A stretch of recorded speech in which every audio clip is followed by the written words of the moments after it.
Hello all, welcome to time pass చేద్దాం చలో. ఇవాళ నేను ఫిష్ పులుసు చేసి చూపించబోతున్నాను. చాలా సింపుల్ ప్రాసెస్.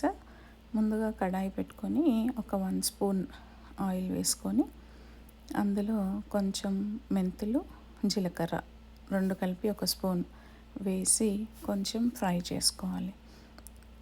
డ్రై రోస్ట్ చేసుకున్నా పర్లేదు, ఆయిల్లో వేయించుకున్నా పర్లేదు. ఇందులో ఇప్పుడు 1 కప్ 1 ఆనియన్ కట్ చేసుకొని ఆ ఆయిల్లో ఫ్రై చేసుకోవాలి.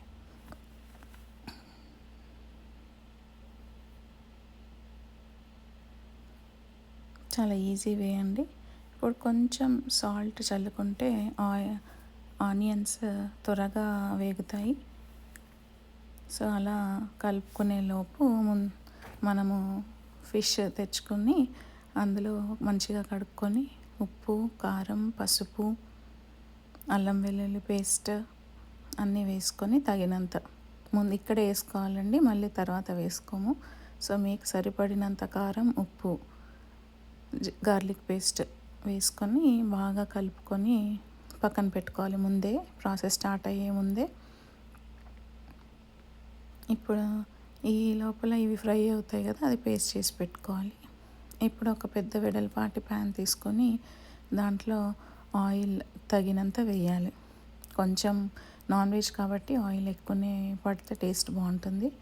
ఇప్పుడు కాగిన నూనెలో మ్యారినేట్ చేసి పెట్టుకున్న ఫిష్ పీసెస్ అన్నీ ఆ ఆయిల్లో వేసి మంచిగా కొంచెం లైట్గా ఫ్రై చేయాలండి.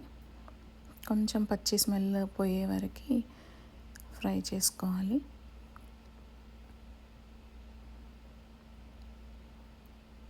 సో జాగ్రత్తగా ఒక 1 మినిట్ అయిన తర్వాత ఆ ఫిష్ పీసెస్ అన్నీ టర్న్ చేసుకోవాలి.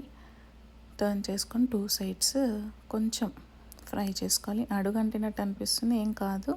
సో ఒక 1 మినిట్ కంటే తక్కువే, కొద్దిసేపు అలా ఫ్రై చేసుకున్న తర్వాత ఇప్పుడు ముందే నానబెట్టుకున్న చింతపండు గుజ్జుని రసం తీసుకొని ఆ పులుసు, ఆ వేగిన ఫిష్ దాంట్లో పోసేయాలి.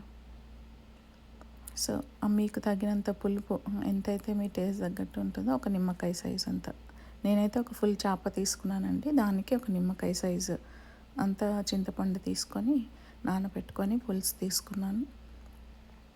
సో ముక్కలు మునిగేంతవరకు కొంచెం వాటర్ కూడా పోసి యాడ్ చేసి అవి కొద్దిగా ముక్కలు నలగకుండా కిందంతా కలుపుకోవాలి. అది కొద్దిగా మరుగుతున్నప్పుడు ఇప్పుడు ఆనియన్స్, మెంతులు, జీలకర్ర ఫ్రై చేసుకున్నది పేస్ట్ చేసి పెట్టుకోవాలి. అది పేస్ట్ చేసుకొని ఆ పేస్ట్ అంతా ఇందులో వేసేయాలి. సో జాగ్రత్తగా అది కొద్దిగా ఆ పులుసులో మిక్స్ అయ్యేలాగా కలుపుకొని ముక్కల్ని కదపకుండా బాగా కలుపుకొని ఇప్పుడు దాని మీద మూత పెట్టేసి మరగనివ్వాలి. ఒక 10-15 మినిట్స్ మీడియం మంట మీద. ఇప్పుడు లాస్ట్కి కొంచెం మసాలా, ఫిష్ మసాలా కొద్దిగా అంత, ఒక 1/2 స్పూన్. ఇందులో కొత్తిమీర కానీ మీ దగ్గర స్ప్రింగ్ ఆనియన్స్ ఉంటే స్ప్రింగ్ ఆనియన్స్ వేసుకొని కలుపుకొని చాలా జాగ్రత్తగా కలుపుకొని దింపేసేయాలి. అంతే అండి, చాలా సింపుల్ ప్రాసెస్లో మీకు ఫిష్ పులుసు రెడీ అవుతుంది. ఎవరైనా చేసుకోవచ్చు. ఇది వైట్ రైస్కి అద్భుతంగా ఉంటుంది, చాలా యమ్మీగా ఉంటుంది టేస్ట్. చాలా easy and simple process. Try చేసి చూడండి. Thank you.